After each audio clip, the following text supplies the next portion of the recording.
Off again, folks. I think it's going to be your last match for WinLive and Tex here. It seems we got the Chaos Sorcerer on Tex side against the Commisar Lord on WinLive side, leading the Imperial Guard. And we're heading back on to Ashes of Typhon, which is we already discussed this map, but it's I still think it's probably one of the better 1v1 maps in the rotation. Although I do recall when we started casting, and in the chat there was a lot of mentions about these maps of war, but it's not something I know that much about actually. Is that something you could perhaps explain a bit for some of us other viewers who don't know what that is? Well, the maps of war are actually a community map pack made by a lot of map editors for Retribution. They've got some pretty cool maps in there, but the issues I've seen with most of them is that either they've got bad doodad placing, or some of the points are in quirky positions blocking vehicle pathing and whatnot. Some of them are fairly decent, but others can be a bit tricky to play, I would say. For example, I had one map where I actually couldn't leave my base with my Land Raider because the bridge was too small, and quirks like that. Yeah, of course it is. It is for the most part, I believe, pretty. Well, it isn't as like the company making maps. I mean, it's easy to look at a map and think that it's pretty bad design. When you actually have to sit down and consider all these things, it ends up being very difficult to both make a map that's interesting and. That's one of the things you can say about the maps that come from the official maps. They've been play tested thoroughly, so you're not going to get things like tanks getting stuck behind requisition points and such. A lot of people just started laughing there, I bet. But yeah, they, as a general rule, they tend to be pretty ironed out at this point after having been out for so long.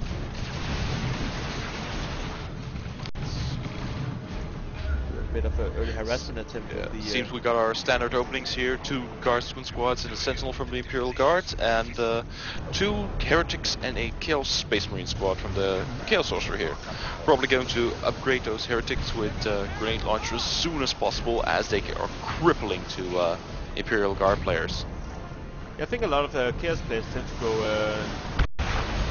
double Space Marines in this particular matchup. It's pretty much the only thing that counters the Space Marines are in Tier 1 are the commanders and possibly the catechins if they can get in a melee range. Well, what I've mostly seen is actually the Heretics are a lot cheaper to produce, and also the grenades deal tremendous damage to the Imperial Guard, repairing the Sentinel, but also to the Sentinel itself, because it's only a very light vehicle. The Chaos Space Marines are a lot more sturdier, so they can hold their own in a fight a lot easier, but Heretics have way more damage output, I'd say, against these Imperial Guard. Yeah, you definitely have to be careful though, since the Heretics are a very delicious target for the Sentinel to go at. Those 6 down can hit a lot of target potentially, but also because he can easily inflict them. But and even though Heretics aren't the most expensive squad to reinforce, it does end up adding up with too many models. Yeah, but they can be a double-edged blade, that Sentinel, because a lot of people are just going to go, oh, a Heretic squad, I can stomp that flat, gonna get a lot of kills, but you don't want to run in with a Sentinel against 2 Heretic squads with grenade launchers. Those are gonna eat you alive. And as an Imperial Guard, you just need that Sentinel early on against almost any race. It's not even guaranteed that Tex is going to be going with the grenade launcher. He does have his second tactical marine squad out at this point. He's probably going to use his Heretics as consumed food for the Chaos Sorcerer to continue spamming Doom Loss. Very true. That ability does end up being a lot more effective when he has a lot of mana, and he is going to be teleporting around a lot as well, to tie up these guards. Definitely one of the best war gear pieces for Sorcerer. That Vestments of the War allows him to teleport. Only like 30 mana, but makes the Sorcerer a lot more mobile. It's pretty much like the Alacrity armor, the armor of Alacrity for the Force Commander. definitely a must-buy upgrade in most situations.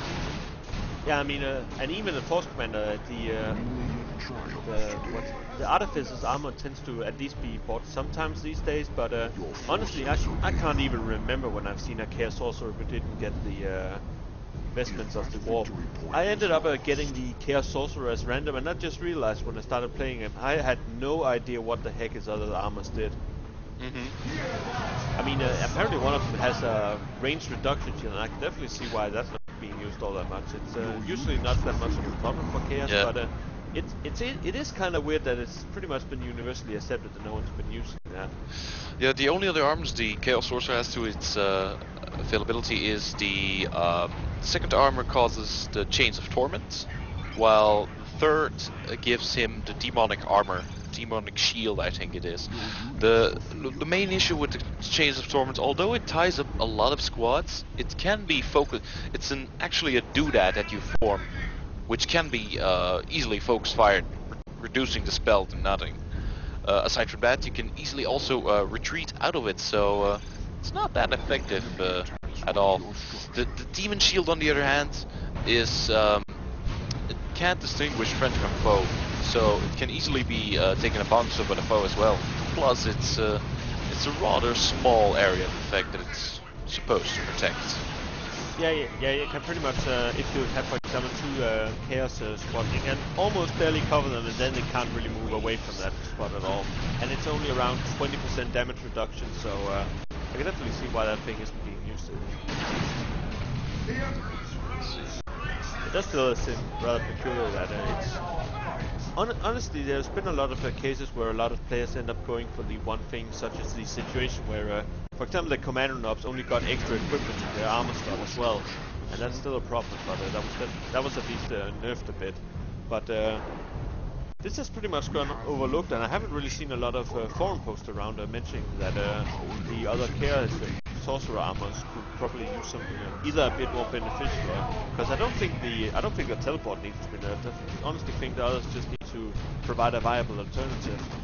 Yes, the other armors definitely need a boost to make them stand out over some. Getting back on the topic of the match, we see here the Chaos Space Marines finally retreating after holding down those two Imperial Guard squads by themselves, just by meleeing them. And it seems WinLive has done a decent job keeping himself in this game, despite all the opposition he's been facing, like the double CSM and the double Heretics. Yeah, and both players have managed to pretty much both players have gone with a very power light tier 1. I don't think well, WinLive has got his Catachan, Tex did get the Westments of the Warp, but both players pretty much started tier 2 at the same time this time, which is pretty much one of the first matches of the evening where both players have been close in that regard. It could provide for an interesting mid-game, yes. But also about the Catachan, definitely a very good choice, because you're gonna need something to hold off those Heretics with grenade launchers if they buy them. Plus, those Catachan Devils provide you a lot of melee power to combat like Chaos Space Marines and such.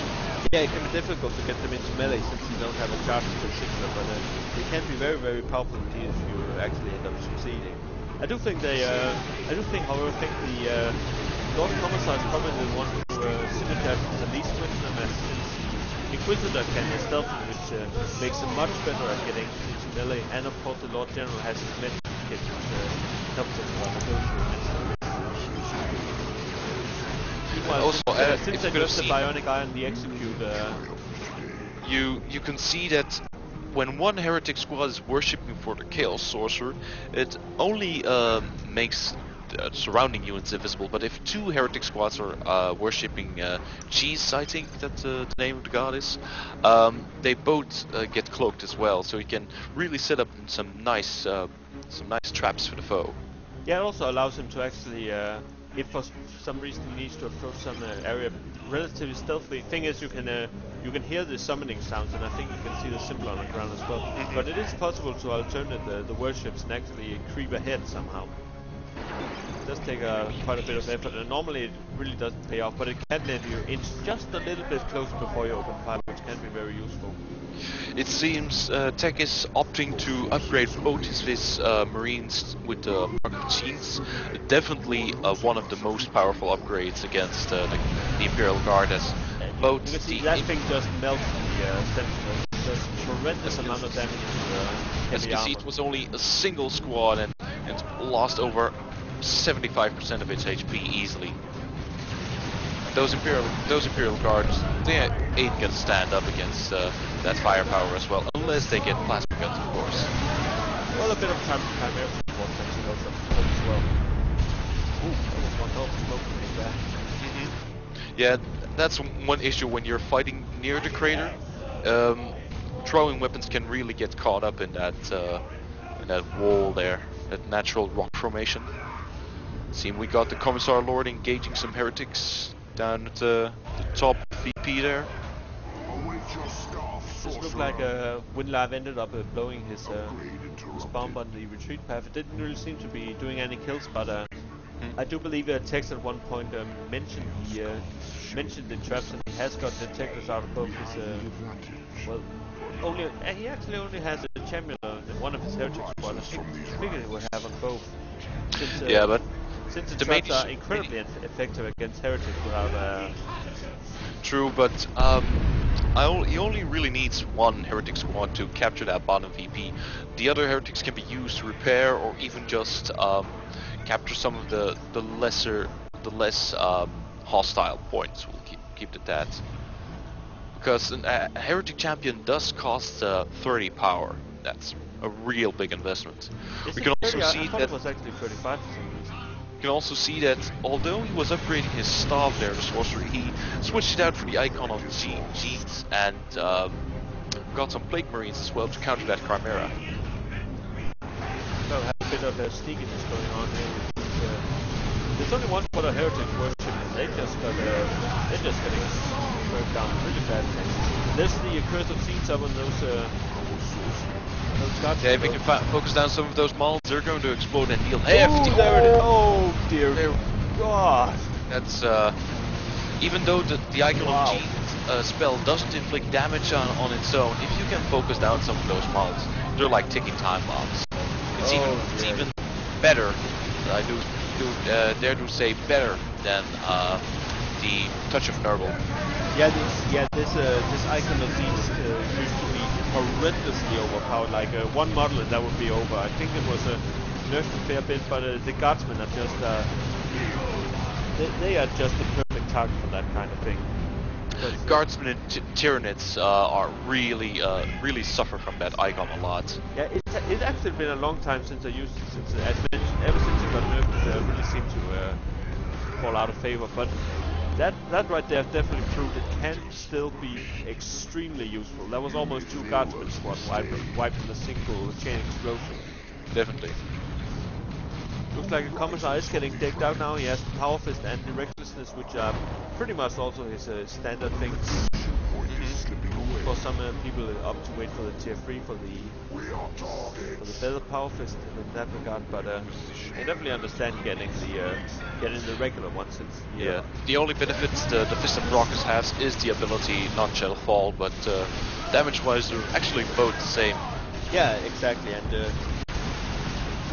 Relic did end up changing it up so the Fist of Brockers is actually more expensive. Previously they even had the same cost, which made you wonder why on earth would you ever get the normal Power Fist, but then again the difference between tier 2 and tier 3 can be massive, especially since IG does tend to have a very strong tier 2 and thus they seem to be wanting to. Seems he used a Dark Flame global ability on those Galligans, but they do have a resistance against fire because of their training, so didn't seem to do all that. Oh dear! Very nice. Tex is just trolling at this point. Only 7 HP left on those. That did crippling damage.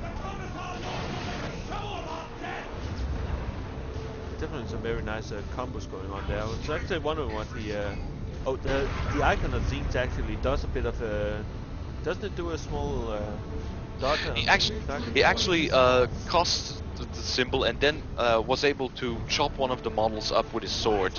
So that's cost the entire explosion. Ah, right. For some reason I thought he was using the Rod of Warpfire to catch them, but he doesn't have that yet, so he might not even be getting it this match at all. Yeah, I was considering it at first, but he skipped it he cancelled for the icon.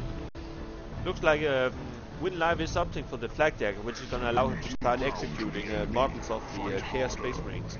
And I think that's almost a one-shot, seeing how the Chaos Space Marines are a little less durable than Space Marines, who do tend to go down in most situations in one shot from that guy.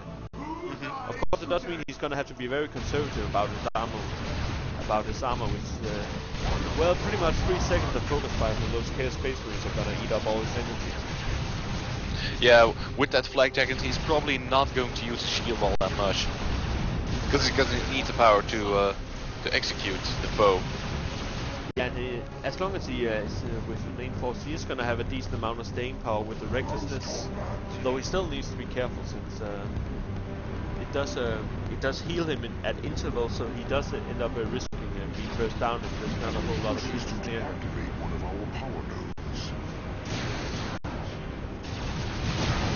Must say, despite all adversities, he's really doing well with WinLive. He's been taking terrible damage, but it's going well so far.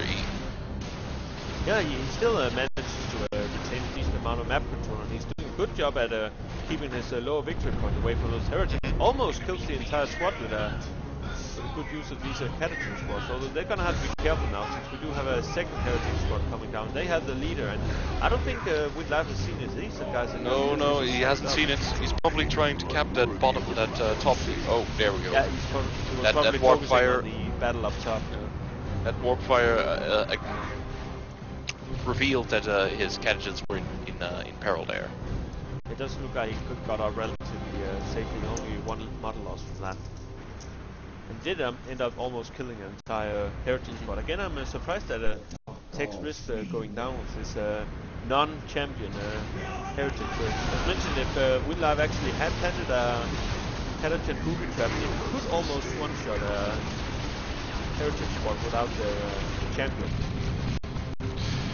It seems he's also going for a Manticore, probably to punish those Chaos Space Marines that have been plaguing his Chimera and his Imperial Guard there.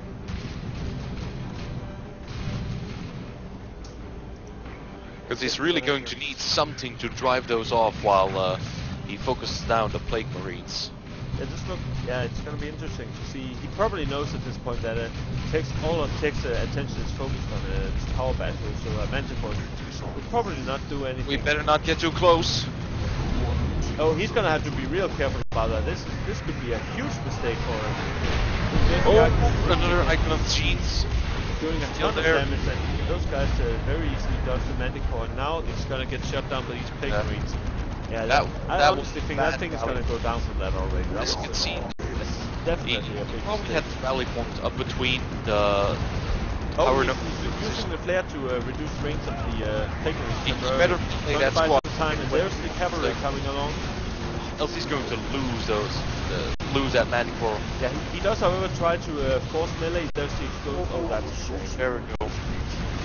He did try to keep forcing with the melee, but the thing is, with the Plague Marines slowing aura, it's impossible to keep in range if you don't have a melee charge. He could have tried to save it with a grenade barrage from his catechins at home, but well, it's looking dire for WinLive, I can say that, even though he has 150 points, victory points more than his opponents. Yeah, he's actually really managed to keep a full of victory points very well. He is taking the tier 3 as well, but at this point Tex looks like he might even be saving up for a great unseen one. He could pretty much get anything he wants at this point. I'm wondering if that is his plan, or if he just... Yeah, I'm pretty sure he's floating now, and he hasn't noticed that he has this many resources in the bank, but I'm pretty sure a great unclean move. There we go. He's already building one. It's definitely gonna sponge most of the hits the Imperial Guard's going to throw at him. Also getting the Rod of Warpfire on on his Chaos Sorcerer, a very handy tool to annihilate retreating squads. Yes, yeah. The thing is, even with the Chimera out on the line, Rod of Warpfire along with Icon and Scenes, that's pretty much going to be able to blow up a Guardsman squad instantly without any of them being able to reinforce. WinLive is definitely going to have to be extremely careful about this. Not to mention, since he can teleport in, there's no need, not even telling when he's going to come in. He's going to be able to... Oh, clever that. I didn't know they could do that stealthed, but it only did like a tiny bit of damage, so I'm not sure it was all that worth it. Very true. Maybe he should have stuck around a bit, perhaps try and retreat. WinLive is splitting up the squads there, not to get nuked like last time. He does end up retreating one of his squads, the other one's position, and he does want Tex to try and waste his abilities. Although Tex is on it already, he's back to full mana after consuming one of the heretics I wagered. Not too sure about those proximity mines there. He had 360 seal, I think, but those proximity mines take way too long to arm. And besides, he also has a heretics champion. Oh dear, that's but yeah, I am thinking that till the end or something like that would probably have been a more effective global. Even though that might even be questionable. Although he does have the Chimera to support him, pretty much every time a guard can die, the others are getting more powerful. It can end up being a very powerful global in this kind of situation. The thing is, with Tech's current setup, he can pretty much instantly a guardsman squad without allowing them to reinforce. He's actually getting good word out of those mines, bouncing back those Chaos Space Marines, but now that the Great and Clean one is out, he's in way over his head.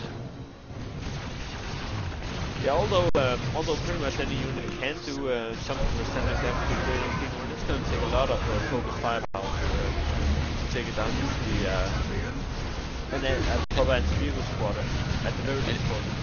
And even with some simple worship, whoa! Yeah. Those devils got insta-killed there, just with the icon. Honestly, at this point, this pretty much feels unfair. I mean, it just seems that IG is just so incredibly weak against that particular ability. I don't even want to imagine how powerful that ability would have been. If it was back to pre-nerf levels and against the IG, it would have pretty much destroyed them already back at level 1 without any help. Yeah, but as you can see, even though he has almost 250 victory points in over his opponent, it's not gonna do much with having lost so much, and that Great Clean one out. It's going to be a very tough nut to crack. Yeah, he's really getting pushed around about this, and I can't really blame him at this point for feeling a bit bitter about this. No one likes to instantly lose a squad without having a chance to retreat or dodging, and I'm really surprised at this that this was actually possible, that Icon was seen to ended up being this good.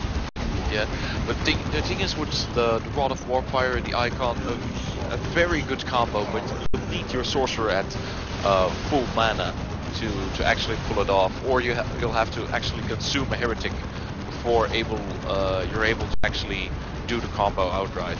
Yeah, the few times I actually used the Sorcerer, I keep forgetting about the consume, but that setup is definitely one to use, and it takes a very effective. This is a great Xeno, and I've actually taken surprising amount of damage this one, however. Yeah, he's really not using that all that well. He should keep it near his troops where his heretics can actually heal it with worship, but that's losing HP fast, 200 per tank shot, and that power fist doing tremendous amounts too. I do think he's pretty much just decided to throw it away in order to pretty much keep WinLive in this place all moment while he's pretty much taken. Well, he's not taking the entire map yet, but he's definitely gaining control quickly. There's another troll by the Sorcerer. This Commisar has managed to survive quite a lot at this point. Yeah, the Commisar is definitely the cornerstone of the IG army. You can, without it, the IG aren't nearly as mobile nor as powerful. If you can keep it alive, you're definitely a leg up on your foe. Very much so. I'm pretty much wondering at this point what. It seems did go down, but I'm wondering what WinLive could be getting at this point to.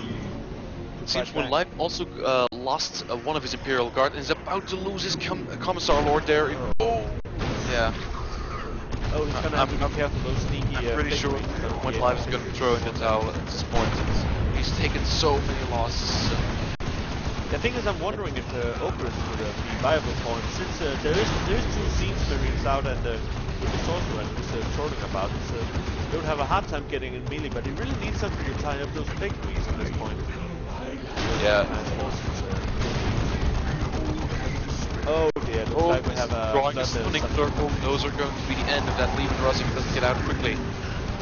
Well, if he's unlucky, they're going to be tying up these guns, but the thing is, they are incredibly unreliable. I don't think you can control them at all, so they tend to... Actually, hold up, but it's kind of pointless because it's only one demon at a time. So.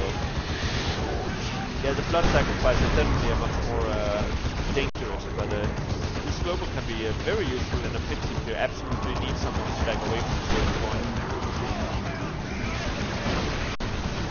As you can see, that warship already healed that Great Queen one up to 2,300 hit points again. Yeah, as you can see, even though we have so many tickets left, the Chaos has already managed to pick up the slack with, and actually has more tickets now than our IG player here. WinLive did do the perfect thing right there, though. He got the further seats on him, and instead of risking anything, he immediately jumped back into the Chimera and ended up pretty much just sitting it out inside the Chimera without getting anything to explode. And the Piggery goes down there. And I do believe it's great. Oh dear, looks like we had nice. The Sorcerer's Global there. Oh. He used his mass teleport to actually save his Great and Clean one. Yeah, at this point the match is pretty much over. WinLive has just let out so much, but I gotta say WinLive put up a fantastic fight considering he pretty much lost around 3 squads at the very least instantly to that Chaos Sorcerer play. Pretty much. Even though the gods haven't been smiling on WinLive tonight, with this losing streak, he still put up a tremendous fight, I say. Definitely. Well played to both players. That was certainly a very interesting match. I haven't seen Sorcerer trolling this hard for a long time. It was very refreshing seeing that Icon of Genes used again, and in combination with that Rod of Warpfire, man, those IG didn't stand a chance.